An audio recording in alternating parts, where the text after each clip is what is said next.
Hey, it's Natalie, and I'm back again. This is like the third time I've recorded this voiceover, primarily because I forgot to even introduce myself like in the first 10 seconds. Um, Today I just wanted to talk about some heavier topics. Basically, I just want to talk about living with IBD and managing anxiety and depression, which are some very real experiences. And from what I've heard and talked with other people with IBD, it's pretty common. So I hope that you can listen to this and enjoy some painting of mine that was just kind of like in the spur of the moment. I'm not really sure what my goal was. I just started and went with it. So yeah. But on to the point.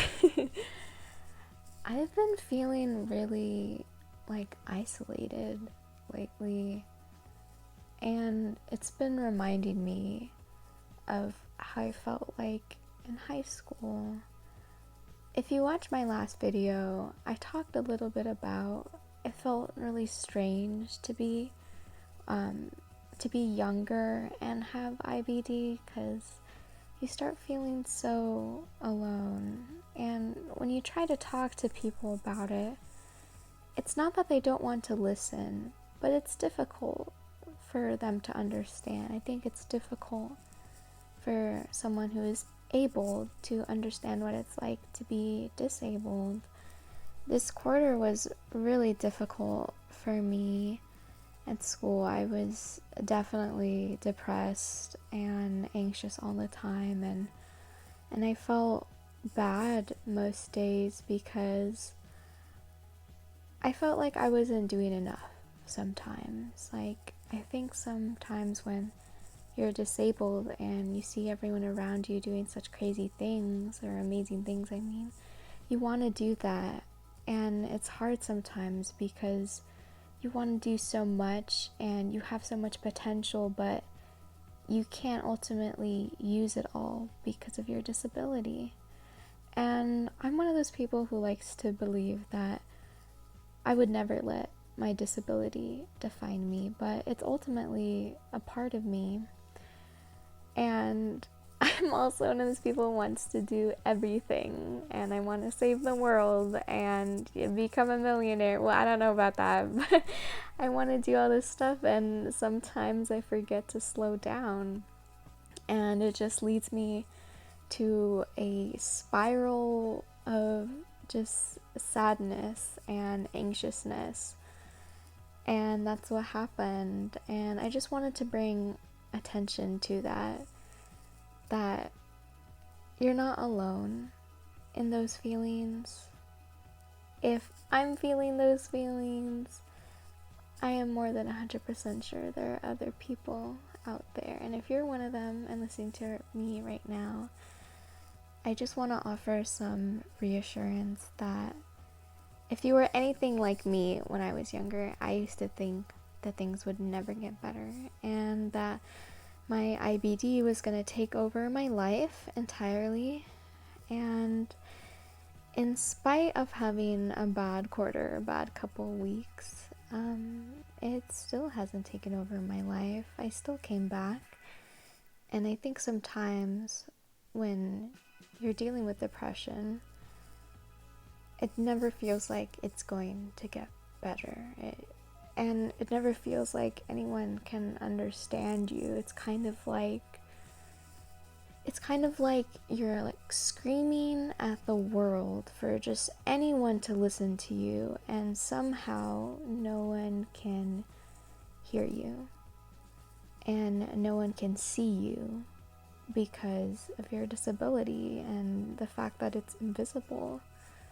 But I'm here to remind you that I can hear you, and so can other people in our community. I think sometimes everyone wants to be able to be seen, but unfortunately, when you live with invisible disability, it's hard. But I'm here to remind you that you deserve to be heard, and you will be heard, and you're heard by me, and that it does surprisingly get better. Like, I seriously thought that things would just be going downhill forever, but that's not true. When things started to change, I think I was looking for like something to dramatically change and save me and take over my life and just change everything for good, for new, so I could be happier. And then I realized I wasn't waiting for something to save me. I wasn't waiting for something to change. Things didn't change until I changed. Things didn't get better until I wanted to get better, and I made the effort to. And I think that's something really important to recognize, is when we're depressed, sometimes it feels like the universe is against us. And maybe sometimes it is, or it can feel like it is. But I didn't realize that when I felt like things were getting better, it actually had nothing to do with everything around me. It was more internal. I finally made the decision to start medication for my mental health, and that was a really crazy decision. And I'm so open about all this stuff because I wish someone told me that that was okay, and I wish that someone told me that, it did get better, but it didn't get better because something in their life changed. It was because it was just like one day I wanted to change.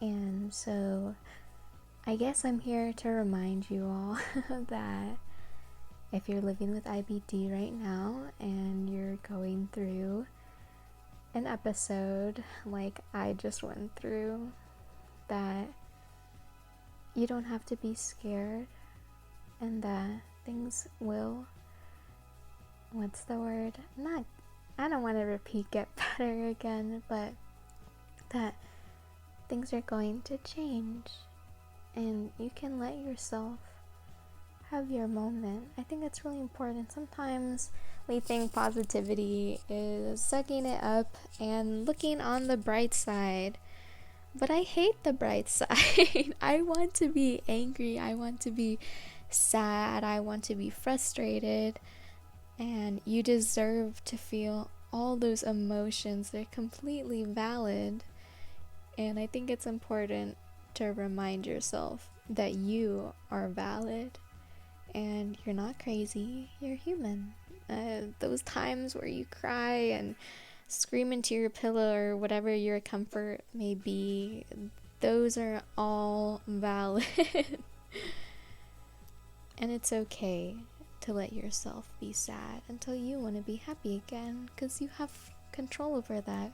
Even when sometimes when you feel like you don't, remind yourself that you can let yourself be sad, and you can let yourself be depressed and have that bad week, and forget about all the pile of dishes in like that one corner on the desk, or the like infinite amount of plastic water bottles, which is so bad. But I have a really bad habit of like drinking, like I don't finish it, I just drink to the very bottom and I just leave them there, and then they all just like mount on top of each other, which is another story. But it's okay to let yourself have that. You deserve to have those emotions, and you don't have to be perfect and happy all the time. That's just unrealistic, especially living with a chronic illness. You're gonna have bad days, but you're also going to have good days.